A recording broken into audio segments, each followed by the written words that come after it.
सरकार ने कश्मीर के लोगों को नए साल का तोहफा देते हुए मोबाइल एसएमएस खदमात को बहाल कर दिया है। इसके साथ ही सरकारी अस्पतालों में ब्रॉडबैंड इंटरनेट खदमात को भी अब शुरू कर दिया गया है।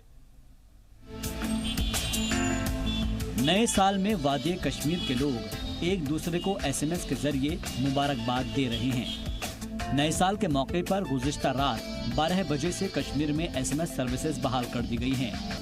इसके अलावा अस्पतालों में ब्रॉडबैंड सहूलत भी शुरू की जा रही है। जम्मू कश्मीर से आर्टिकल 370 हटाने के बाद से वादी में ये सहूलत बंद थी। We have been trying to take all possible steps slowly, surely but firmly in the direction of restoration. These steps will continue. वहीं जम्मू कश्मीर पुलिस ने 2019 को हुसूलियाबियों से भरा साल और 2020 को चैलेंजेस से भरा हुआ साल बताया है। जम्मू कश्मीर पुलिस के डीजीपी दिलबाग सिंह के मुताबिक इस साल 160 दहशतगर्दों को मार गिराया गया था, लेकिन अभी भी करीब 250 दहशतगर्द कश्मीर में मौजूद हैं। 160 टेररिस्ट जो हैं वो अभी तक 2019 में आज तक जो है वो मारे गए हैं, और जो अभी एक्टिव टेररिस्ट है उनकी तादाद अभी को 250 के करीब है, जिसमें कोई 100 के लगभग जो है वो पाक टेररिस्ट इसमें हैं। जम्मू कश्मीर के तश्कील 9 के ऐलान के बाद से ही 5 अगस्त से पूरे कश्मीर में एसएमएस सर्विसेज को बंद रखा गया था। वजारत दाखिला की जानिब से लगातार कहा जाता रहा कि हालात के मद्देनजर पाबंदियां हटा ली जाएंगी। वाज़ेह रहे कि कश्मीर में पिछले 10 दिसंबर को मशीन बेस्ड एसएमएस सर्विस को बहाल किया गया था, जिससे स्टूडेंट्स, स्कॉलर्स, ट्रेडर्स को ओटीपी लेने में दिक्कतें न हो। और अब नए साल के मौके पर एसएमएस सर्विस भी बहाल कर दी गई है। ब्यूरो रिपोर्ट, जी मीडिया। एसएमएस और अस्पताल में इंटरनेट खदमात शुरू किए जाने से मकामी लोगों में खुशी है। श्रीनगर में लोगों को उम्मीद है कि अब जल्दी ही मोबाइल इंटरनेट खदमात को भी बहाल कर दिया जाएगा। देखिए, एसएमएस सर्विस इन्होंने रेस्टोर की, अच्छी बात है। उससे जो ये ट्रांजैक्शंस वगैरह के ये ओटीपीज वगैरह रहता था वो नहीं आ पाता था, लोग बड़ा परेशान थे। लेकिन मुझे लगता है कि एसएमएस से ज़्यादा इनको इंटरनेट रेस्टोर करना चाहिए था, बिकॉज मेजॉरिटी ऑफ पीपल, जितने भी बिजनेसमैन हैं, स्टूडेंट्स हैं, जितने भी बाहर लोग ट्रैवल करते हैं, वो सारा इंटरनेट पर मुनसर करते हैं। बेहतर है कि इंटरनेट को जल्द से जल्द रेस्टोर किया जाए। ये खुशहाल बात है कि एसएमएस को रेस्टोर किया गया है, ये बहुत अच्छी बात है, लेकिन इससे उतना ज़्यादा फ़ायदा नहीं है आम इंसान को जितना इंटरनेट रेस्टोरेशन के बाद होगा। ये स्टेप जो ये बहुत ही बढ़िया स्टेप लिया है गवर्नमेंट ने। इससे बहुत ज़्यादा प्रॉब्लम्स हो रही थी, खासकर स्टूडेंट्स को। स्टूडेंट्स अपने ऑनलाइन फॉर्म्स नहीं भर सकते थे, जैसे कि स्कॉलरशिप या नीट वालों को ज़्यादा हो रही थी उससे प्रॉब्लम, और बहुत सारी प्रॉब्लम्स हो रही थी इससे, या हॉस्पिटल्स में या किसी और इंस्टीट्यूट में। तो ये गवर्नमेंट का बहुत बढ़िया स्टेप है। बहुत प्रॉब्लम हो रही थी, मतलब स्पेशली आप हॉस्पिटल्स की बात करें, हॉस्पिटल्स में बहुत प्रॉब्लम होती थी, पेशेंट्स को प्रॉब्लम होती थी, लेकिन अब धीरे धीरे अब ठीक हो रही है। अब ये गवर्नमेंट ने बहुत अच्छा स्टेप लिया है कि अब हॉस्पिटल्स में एटलीस्ट इंटरनेट चल रहा है। अब हम गवर्नमेंट से ये अपील करते हैं कि यहाँ भी अब इंटरनेट रेस्टोर कीजिए। आप देख रहे हैं आसपास हालात अब ऑलमोस्ट नॉर्मल हो गए हैं। अब गवर्नमेंट से ये रिक्वेस्ट है कि यहाँ पर इंटरनेट भी। कश्मीर घाटी में 5 अगस्त से अनुच्छेद 370 और 35A हटने के बाद लगातार जो एसएमएस सेवा थी वो प्रभावित रही, और आज 5 महीने के समय के बाद एसएमएस सेवा जो है पोस्ट पेड बीएसएनएल पे रेस्टोर की गई हैं, जिससे सीधे तौर पर यहाँ के आम नागरिकों को राहत मिलेगी। वही हम अगर हॉस्पिटल्स की बात करें तो वहाँ भी इंटरनेट सेवा जो है वो रेस्टोर की गई हैं, जिससे वहाँ पे पेशेंट्स को भी कहीं ना कहीं सीधे तौर पर इसका लाभ मिल सकता है और उन्हें राहत मिलेगी। तो निश्चित तौर पर ये एक नेक शगुन माना जा रहा है। नए साल के ऊपर एक उपहार के तौर पर इसकी कल घोषणा जम्मू में सरकारी प्रवक्ता रोहित कंसल ने की। कैमरामैन अशरफ के साथ फारूक वानी, जी मीडिया, श्रीनगर। कश्मीर के सरकारी अस्पताल में ब्रॉडबैंड खदमात बहाल होने के बाद डॉक्टरों ने खुशी का इजहार किया है। श्रीनगर के सरकारी अस्पताल के डॉक्टरों का कहना है कि इससे मरीजों की देखभाल में काफी मदद मिलेगी। हॉस्पिटल तो वैसे चलते ही रहते हैं, हमारी जो डे टू डे वर्क उसमें तो इतनी फ़र्क नहीं पड़ी। हमारे हॉस्पिटल ड्यूरिंग दिस पीरियड हमारे कंटिन्यूसली चलते रहे, लेकिन हाँ, इंटरनेट बंद होने से दुश्वारी तो हुई। Not only in administrative work, हमारे एकेडमिक और रिसर्च में भी जो हमें कंटिन्यूसली इंटरनेट की ज़रूरत पड़ती है, या हमारे hospital administrative point of view से देखें तो हॉस्पिटल में परचेजेस करने होते हैं, तो हमारी जो कॉरस्पॉन्डेंस थ्रू डिफरेंट एजेंसीज होती हैं या हमारा मेडिकल सप्लाईज कॉरपोरेशन होती है, उसमें भी हमारा ऑनलाइन ही ज़्यादा सिस्टम होता है। तो इसलिए उसमें दुश्वारी थोड़ी बहुत तो हुई, लेकिन we somehow manage to get in contact with them and we manage to get the supplies. लेकिन हाँ, जब इंटरनेट शुरू होगा तो हमारा ये प्रोसेसिंग जो है वो एक्सपीडाइट हो जाएगा इससे, और we will be able to deliver better patient care and availability of drugs and other consumables जो भी यहाँ पे हॉस्पिटल में किसी टाइम कमी होने का अंदेशा रहता, वो बहुत हद तक कम हो जाएगा।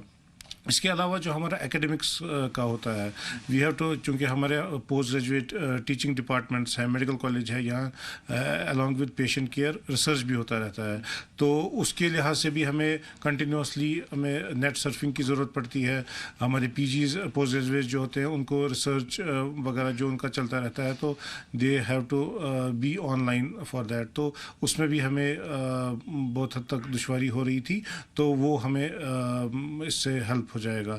इसके अलावा हमारे जैसे teaching institute, we have to be in continuous correspondence with medical council of India and हमारा डीएनबी प्रोग्राम चल रहा है यहाँ पे, तो उसमें भी हमारा जो भी कॉरस्पॉन्डेंस होती है वो इंटरनेट मेल के थ्रू ही होती है। तो जब इंशाल्लाह ये स्टार्ट होगा तो उसमें भी काफ़ी हद तक हमें हेल्प हो जाएगी। कश्मीर घाटी में आज से हॉस्पिटल्स और एजुकेशनल इंस्टीट्यूशंस में ब्रॉडबैंड इंटरनेट सेवा की बहाली कर दी गई है। अनुच्छेद 370 हटने के बाद जहां यहां कई प्रतिबंध लगाए गए थे, उसमें ये भी था कि पूरी कश्मीर घाटी में इंटरनेट सेवाओं को जो है बंद कर दिया गया था, लेकिन आज पहले फेज़ में हॉस्पिटल्स और एजुकेशनल इंस्टीट्यूशंस के लिए ब्रॉडबैंड इंटरनेट सेवा को जो है बहाल कर दिया गया है। डॉक्टर्स का कहना है कि इससे न सिर्फ हॉस्पिटल जो ड्रग सप्लाईज है जो ऑनलाइन वो परचेज़ करते हैं उस पर अच्छा प्रभाव पड़ेगा, वहीं साथ ही साथ जो डॉक्टर्स यहाँ मेडिकल कॉलेज में हैं या रिसर्च कर रहे हैं उनके रिसर्च में भी बहुत फ़ायदा होगा, क्योंकि इंटरनेशनल लेवल पर जो मेडिकल केयर है उसके बारे में रोज़मर्रा जो डेवलपमेंट्स होते हैं उसके बारे में उनको जानने को मिलेगा, उससे इनडायरेक्टली जो है पेशेंट्स को बहुत ज़्यादा फ़ायदा होगा। निस्संदेह ही यहाँ जो डॉक्टर्स हैं या फिर एजुकेशनल इंस्टीट्यूशंस के हेड हैं वो इसे बहुत अच्छा कदम मानते हैं, और उम्मीद की जा रही है कि पहले फेज़ में जहाँ हॉस्पिटल्स और जो एजुकेशनल इंस्टीट्यूशंस है वहाँ पर इंटरनेट की बहाली हुई है, धीरे धीरे स्थिति में सुधार होते हुए पूरी कश्मीर घाटी में मोबाइल इंटरनेट सेवा और जनरल पब्लिक के लिए भी ब्रॉडबैंड सेवाओं को बहाल कर दिया जाएगा। कैमरा पर्सन इरफान मंजूर के साथ खालिद हुसैन, जी मीडिया, कश्मीर। नए जम्मू कश्मीर को सरकार ने नए साल के मौके पर एक और तोहफा दिया है। 1 जनवरी 2020 से जम्मू कश्मीर के लोगों पर पड़ रही दोहरे टैक्स की मार खत्म हो जाएगी और कश्मीर से कन्याकुमारी तक वन टैक्स सिस्टम नाफिज हो जाएगा। अब बाहर से आने वाली गाड़ियों के लिए अलग टैक्स देने की जरूरत नहीं पड़ेगी। 1 जनवरी से कश्मीर से कन्याकुमारी तक वन टैक्स सिस्टम नाफिज होने वाला है, यानी कि नाफिज हो चुका है। जम्मू कश्मीर के एंट्री लखनपुर के साथ साथ रेलवे स्टेशनों और हवाई अड्डों समेत सभी टोल पोस्टों को हटा दिया गया है। लखनपुर रेलवे और हवाई वे से जो भी सामान आता था उस पर टोल टैक्स लगता था, जिससे अब राहत मिल गई है। वाज़ेह हो कि जीएसटी आने के बाद भी आर्टिकल 370 के आड़ में जम्मू कश्मीर में अलग से टोल वसूला जा रहा था, जिसे अब खत्म कर दिया गया है। सामान पर टोल टैक्स खत्म होने का सबसे ज्यादा फायदा कंस्ट्रक्शन मटेरियल की खरीद में होगा। सीमेंट का 50 किलो का बैग अब जम्मू कश्मीर में करीब 50 रुपए सस्ता हो जाएगा।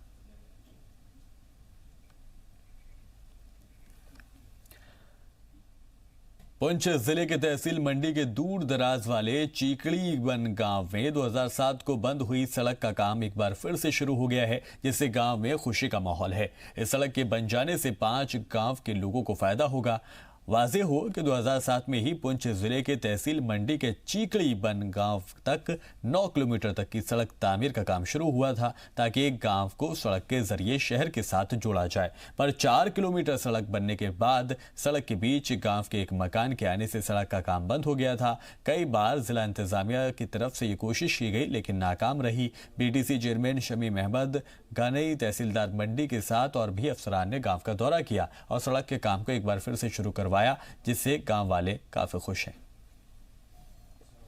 शुक्रिया अदा करते हैं क्योंकि आप हर टाइम आप हमारे साथ रहते हो और हमारी आवाज़ को दूसरे लोगों तक, आगे पीछे ऑफिसर तक पहुंचाते रहते हो।